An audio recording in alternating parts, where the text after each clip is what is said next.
Reinforcement learning is an area of machine learning concerned with how software agents are to take action in an environment in order to maximize the notation of cumulative reward.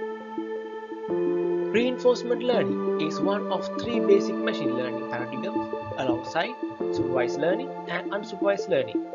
By the end, you will have a basic knowledge of what reinforcement learning is, how to frame your task into reinforcement learning problem, and the relationship between reinforcement learning and supervised and unsupervised learning. With that in mind, let's talk about the basic concept of reinforcement learning. I'm Srivan Jayakrama and welcome to the topic of Artificial Intelligence, Chapter 1. Reinforcement learning is a subfield of machine learning that teaches an agent how to choose an action from its action space within the particular environment in order to maximize reward over time. Reinforcement learning has four essential elements: agent, the program you train with the aim of doing a job you specify; environment, the world, real or virtual, in which the agent performs action; action, a move made by the agent which causes a status change in the environment; rewards, the evaluation of an action which can be positive or negative. There are two types in reinforcement learning: positive learning and negative learning. First, we will look at the positive learning. Positive reinforcement is defined as when an event occurs due to a particular behavior, increases the strength and the frequency of the behavior. In other words, it has a positive effect on the behavior. Talking about advantages of positive reinforcement learning are maximizing performance, sustain change for a long period of time, and for the disadvantages, too much of reinforcement can lead to overload of states which can diminish the results. Let's talk about negative reinforcement learning. It is defined as threatening of a behavior because of a negative condition is stopped or avoided.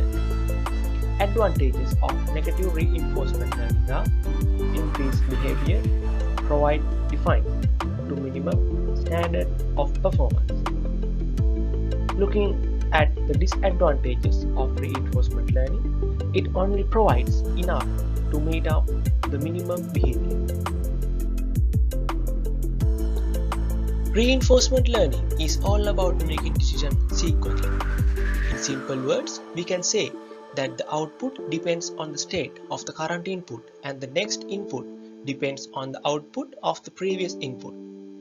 In supervised learning, the decision is made on the initial input or the input given at the start. In reinforcement learning, decision is dependent, so we give labels to sequence of independent decisions. Supervised learning, the decisions are independent of each other, so labels are given to each decision. For an example, chess game and object recognition. For a summary, reinforcement learning refers to goal-oriented algorithms which learn how to attain a complex objective or how to maximize along a particular dimension or many steps. For an example, they can maximize the points won in a game or many moves. Reinforcement learning algorithms can start from a blank slate and under the right conditions, they achieve superhuman performance, like a pet incentives by scolding and treats. These algorithms are penalized when they make the wrong decisions and rewarded when they make the right ones. This is reinforcement. So I hope you all learned about the basic concept of reinforcement learning and how it can be used. So that's a wrap up for the chapter 1. I'll see you around.